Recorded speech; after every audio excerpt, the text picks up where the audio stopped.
Hi, I'm Mike from 1A Auto. We've been selling auto parts for over 30 years. We're dedicated to delivering quality auto parts, expert customer service, fast and free shipping, all backed by our 100% satisfaction guarantee. We've created thousands of videos to help you install our parts with confidence, and that saves you time and money. So visit us at 1aauto.com, your trusted source for quality auto parts.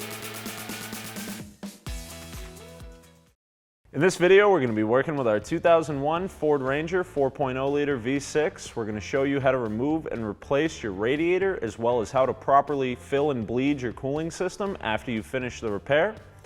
If you like this video, please click subscribe. We have a ton more information on this truck, as well as many other makes and models. And if you need this part for your vehicle, you can follow the link down in the description over to 1aauto.com. Here are the items you'll need for this repair.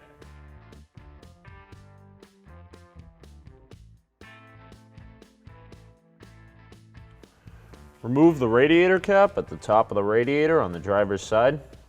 Simply push down and turn counterclockwise. Remove the four 10mm bolts securing this plastic cover underneath the radiator. We're going to use a socket, ratchet, and a long extension for this.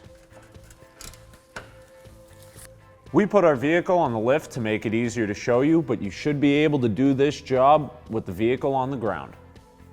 You may need a flat blade screwdriver to remove the plastic push pins securing it in, but usually you can just grab both sides and pull down. Set up a drain bucket underneath your drain plug, which is located on the passenger side of the radiator at the bottom. We'll open up the petcock with a 19mm wrench.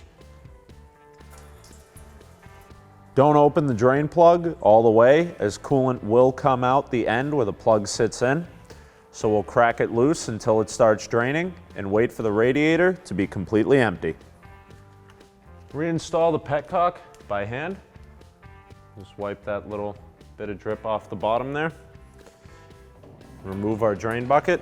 If you're doing this on the ground or on jack stands, you may want to leave the drain bucket under there to catch any excess coolant that comes out of the system. We're going to place our low-level drain bucket underneath the truck while we finish the repairs. We're going to remove this cover over the throttle body.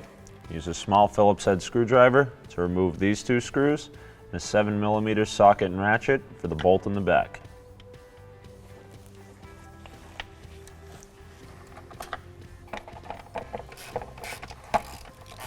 Remove the cover from the intake.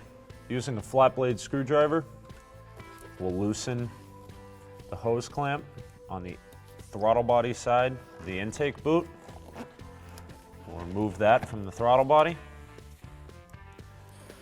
Disconnect the breather line, push down, and release the connector from the MAF sensor. Hang that somewhere safe so it doesn't get caught anywhere while we're working. Push these two tabs in on the back of the airbox, lift up, and remove this whole assembly from the vehicle. The upper radiator hose is located at the top of the radiator on the passenger side. Normally, there's a spring-style clamp here, which you would remove with a pair of pliers. Ours has been replaced with a screw-style clamp, so we'll remove ours with a flat blade screwdriver. Simply loosen it up until you can get it over the radiator hose. Twist the hose to release it from the radiator and place it out of the way. I like to pinch them somewhere with the top edge facing up to prevent any excess coolant from leaking out. Remove the two 10mm bolts, one on either side of the fan shroud at the top, with a socket and ratchet.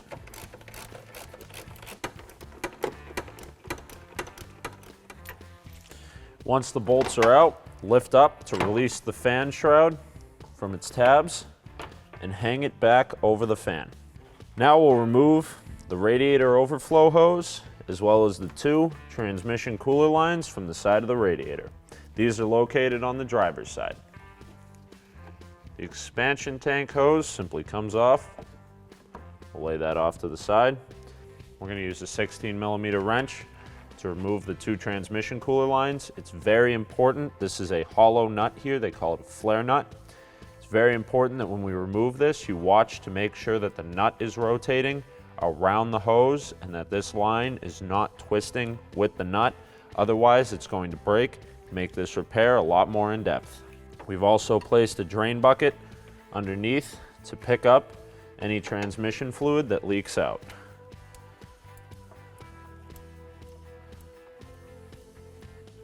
The other transmission line is located just below the upper one,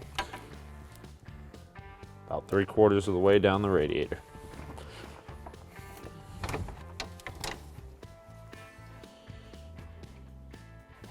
While that drains, we'll remove the two 10mm bolts at the top of the radiator on either side.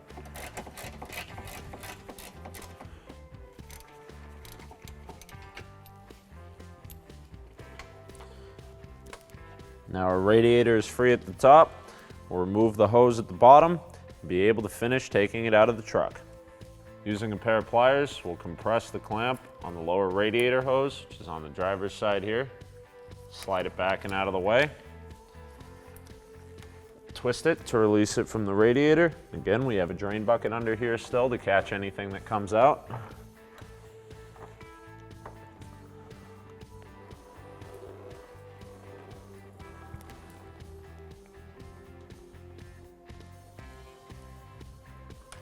Remove the bracket at the bottom for the transmission cooler lines. Place it off to the side. With everything disconnected, simply lift up. Make sure our radiator doesn't get snagged on anything. Bring it right out of the truck. Here we have our old radiator that we removed from our truck and our new part from 1AAuto.com. As you can see, these parts are nearly identical. There are some minor differences with the brackets here that shouldn't interfere with going in.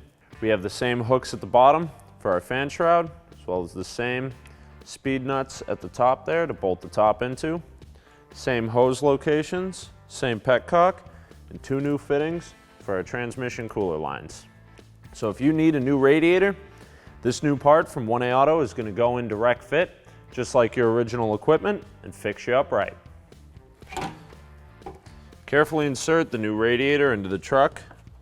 Be sure not to hang it up on anything or bump the fins into anything that's going to damage them.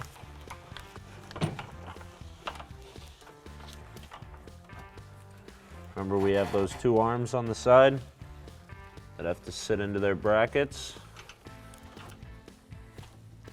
We'll have to remove this air dam here from our old radiator. Simply pull it down and snap it onto the new one.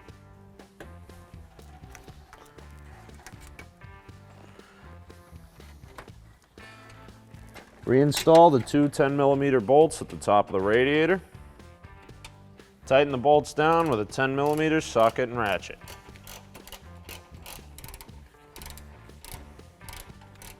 We'll reinstall our transmission cooler lines. And tighten them down with a 16mm wrench.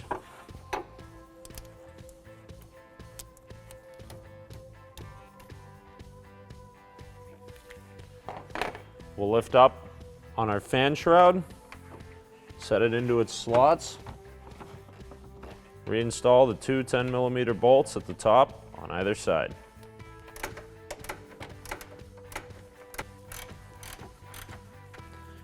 Run the expansion tank hose back across the top of the radiator.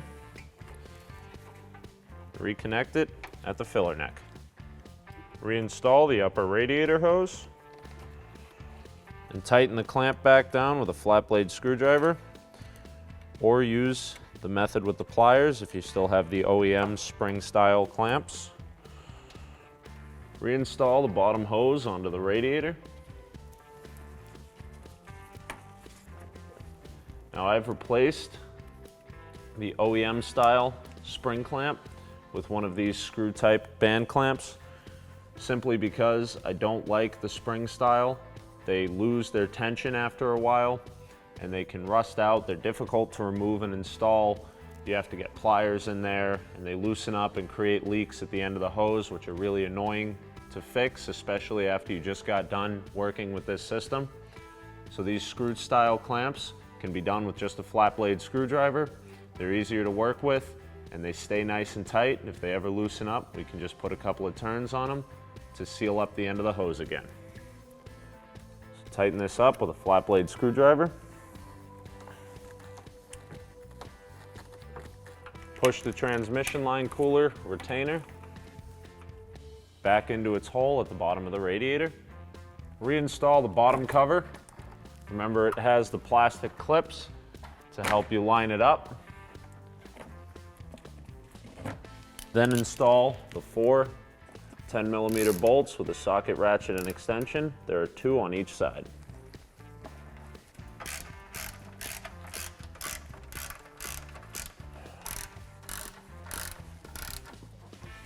Set the 3 tabs on the fender side of the airbox into the 3 holes at the back of the airbox. Push the tabs down in until they snap. Reconnect your MAF sensor connector. Reconnect the breather line. Reinstall your intake boot onto the throttle body. And tighten down the hose clamp with a flat blade screwdriver. Reinstall the engine cover. We'll tighten down the front 2 screws with a Phillips head screwdriver and the rear with a 7mm socket.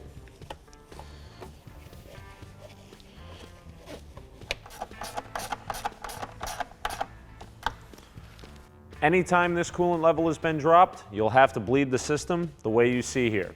We're going to refill it with a 50-50 mix of the coolant designated for our truck, as well as distilled water to get the proper mixture. We'll then fill the radiator through this funnel back up to the top level, run our vehicle up to temperature with the fan on the lowest setting and the highest heat we have to make sure that that air, if built up in the heater core, circulates through fully and removes any air pockets from our system before we test drive it and confirm our repair. Make sure the petcock on your radiator is closed if you opened it to drain the system, and always use a funnel and a drain bucket to prevent any spills when filling the system.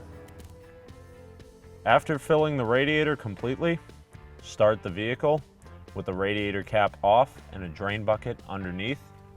Set your fan for the heat to the lowest speed and the heat to the highest setting, blowing out of the vents so we can monitor the temperature coming out of the heater core. While the vehicle is running, you'll notice air bubbles coming out of that filler neck. Be sure to keep an eye on that and keep the level up top throughout this process.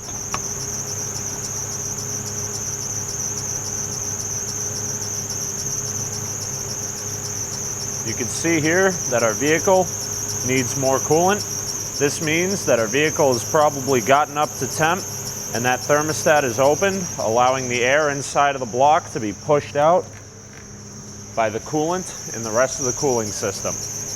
With a quick check inside the vehicle, we can see that our coolant temp gauge on our dash has gotten up to the normal operating temperature. So we know our thermostat's open and allowed the coolant to circulate into the block, pushing that air out.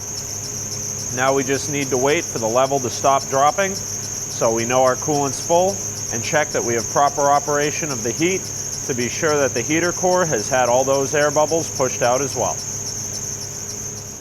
Now that we have heat coming out of our vents, the bubbling is stopped and our radiator has maintained its level for a little while now. We'll shut the vehicle off, remove our funnel,